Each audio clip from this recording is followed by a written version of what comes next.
یہ دنیا تمہیں خاموش کرنا چاہتی ہے، کیونکہ انہیں ایک ایسی عورت سے ڈر لگتا ہے جو قرآن خود پڑھتی ہے، جو سوال کرتی ہے، جو دلیل مانگتی ہو، جو دین کو مولوی کی زبان سے نہیں اللہ کی کتاب سے سمجھتی ہو۔ ایسے لوگوں کا پورا دین نہ صرف 4 شادیوں، عورت کا پردہ، عورت کی آواز کا پردہ، مرد مجازی خدا ہے اور مرد عورت سے افضل ہے کہ گرد گھومتا ہے۔ مرد عورت سے افضل ہے، لیکن مرد وہ جو رسول اللہ صلی اللہ علیہ وآلہ وسلم کے بتائے ہوئے طریقے پر چلے، مرد وہ جو عورت کی عزت کرے، مرد وہ جو اس زمین پر خلافت کا قیام کرے، وہ مرد نہیں جو رسپانسبلٹی کو اتھارٹی میں بدل کے عورتوں پہ ظلم کرے، وہ مرد نہیں جو ظلم کو اپنی آنکھوں کے سامنے دیکھتے رہے اور پھر بھی حق کے نفاذ کے لیے، شریعت کے نفاذ کے لیے کچھ بھی نہ کرے۔ لیکن سنو، تم خولہ بنت سولبہ رضی اللہ تعالیٰ عنہ کی بیٹی ہو، جن کی فریاد 7 آسمانوں کے اوپر سنی گئی، جن کے حق میں سورہ مجادلہ نازل ہوئی۔ تم ختیجہ رضی اللہ تعالیٰ عنہا کی بیٹی ہو، جس نے اپنا مال، اپنی عزت اور اپنی پوری زندگی اللہ کے دین پر قربان کر دی، یہاں تک کہ خود اللہ سبحانہ وتعالیٰ نے 7 آسمانوں سے اوپر حضرت جبرائیل کے ہاتھ میں ان کو سلام بھیجا۔ تم سمیہ بنت خیاط کی بیٹی ہو، اسلام کی پہلی شہیدہ، جنہوں نے نیزہ اپنے جسم میں برداشت کر لیا مگر اپنے ایمان کا سودا نہ کیا۔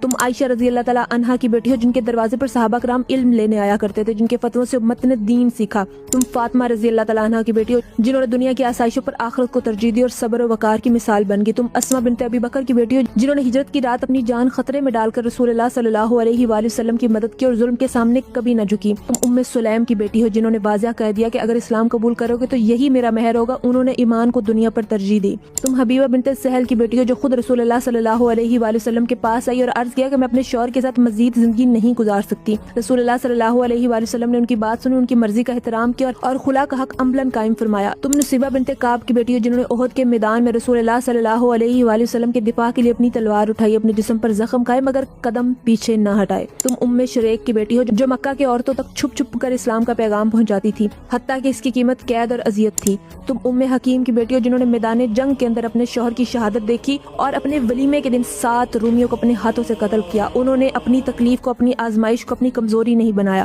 تم زینب بنت علی کی بیٹی ہو، جنہوں نے یزید کے دربار میں قیدی بن کر بھی ایسا خطبہ دیا کہ تخت والے مٹ گئے مگر حق کی آواز آج بھی زندہ ہے۔ اور پھر تم سے کہا جاتا ہے خاموش رہو۔ نہیں، میں کیوں خاموش رہوں؟ میری میراث دیکھی ہے تم نے۔ لیکن اس سب کے اندر ایک بات یاد رکھنا، پڑھو، لکھو، قرآن کو خود سمجھو، حدیث کو خود پڑھو، اسلام کو دوبارہ دریافت کرو۔